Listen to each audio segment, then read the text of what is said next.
Hai teman-teman, kita pasti gak asing dengan nama tokoh laki-laki pemegang kekuasaan dalam sejarah. Nah, baru setelah Perang Dunia Kedua, mulai dituliskan nama tokoh-tokoh wanita yang juga memegang kekuasaan dan berperan penting. Mereka ini tidak hanya mencoba untuk terjun ke dunia politik, tapi juga berperan penting di sana. Mau tahu siapa aja? Ini dia beberapa tokoh perempuan yang bisa disebut sebagai sosok yang tangguh yang juga sempat memimpin suatu negara. Tokoh pertama ada Indira Gandhi dari India. Indira Gandhi adalah putri satu-satunya dari Jawaharlal Nehru, Perdana Menteri pertama India. Indira berhasil mengikuti langkah ayahnya dan menjadi Perdana Menteri India yang ketiga pada tahun 1966 hingga 1977. Setelah sempat dipenjara pada 1978 karena tuduhan korupsi, Indira Gandhi kembali naik ke tampuk kekuasaan India pada tahun 1980 sampai ia dibunuh oleh pengawalnya sendiri di tahun 1984. Indira Gandhi menjalankan pemerintahannya dengan tangan besi. Masa pemerintahannya dianggap sebagai masa paling kelam demokrasi di India, dan sepanjang sejarah modern, Indira bisa dianggap sebagai satu-satunya diktator perempuan yang pernah ada. Tokoh kedua ada Megawati Soekarnoputri, putri proklamator yang kembali ke istana. Nama lengkapnya adalah Diah Permata Megawati Setiawati Soekarnoputri. Sebagaimana kita tahu, Megawati adalah anak seorang presiden pertama RI yang berhasil mengikuti jejak ayahnya untuk memimpin negara. Sebagai anak pertama, Megawati menunjukkan minat kepada politik sejak muda.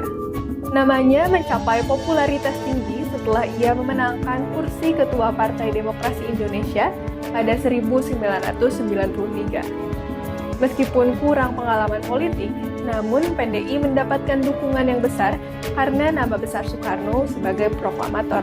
Pada sidang umum MPR tahun 1999, dari hasil pemilu tahun itu, Megawati terpilih sebagai wakil presiden mendampingi Abdurrahman Wahid.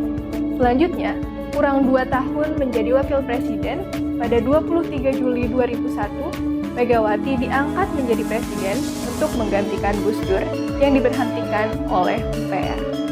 Tokoh yang ketiga adalah Angela Merkel dari Jerman. Angela Merkel merupakan pimpinan Partai Kristen Demokratik. Ia dianggap sebagai pemimpin de facto Uni Eropa, dan setelah naiknya Donald Trump yang menyebabkan Amerika dianggap sebagai negara yang berkurang pengaruhnya di dunia, Merkel dianggap sebagai the leader of the free world. Merkel adalah seorang pemegang gelar doktoral di bidang kimia kuantum. Sebagai seorang ilmuwan, runtuhnya tembok Berlin pada 1989 membuatnya masuk ke dalam dunia politik. Ia meniti karir politik dari bawah, dan pada 1994, ia diangkat menjadi Menteri Lingkungan Hidup dan Keamanan Nuklir dan menjadi anggota kabinet termuda di bawah pemerintahan Helmut Kohl.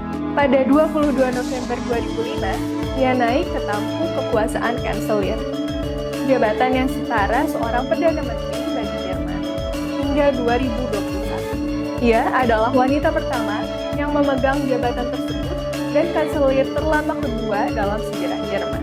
Dari banyak pemimpin perempuan dunia, itulah beberapa tokoh perempuan tangguh yang berhasil melewati masa sulit dalam hidup dan pemerintahannya. Dengan segala kekurangan dan keberhasilannya masing-masing, saat ini cukup banyak kepala pemerintahan yang dipegang juga oleh seorang perempuan, seperti Theresa May di Inggris, Sheikh Hasina Wajid yang sedang menghadapi krisis pengungsi Rohingya di Bangladesh, hingga Erna Solberg sebagai Perdana Menteri Norwegia. Semoga kisah para tokoh perempuan hebat tersebut bisa menjadi contoh bagi perempuan-perempuan lainnya untuk percaya diri dan berani memegang peran sebagai seorang pemimpin. Gak harus sebagai pemimpin sebuah negara, tapi dimulai menjadi pemimpin untuk diri kita sendiri. Selanjutnya, mau bahas tokoh siapa lagi? Tulis di kolom komen ya. Terima kasih.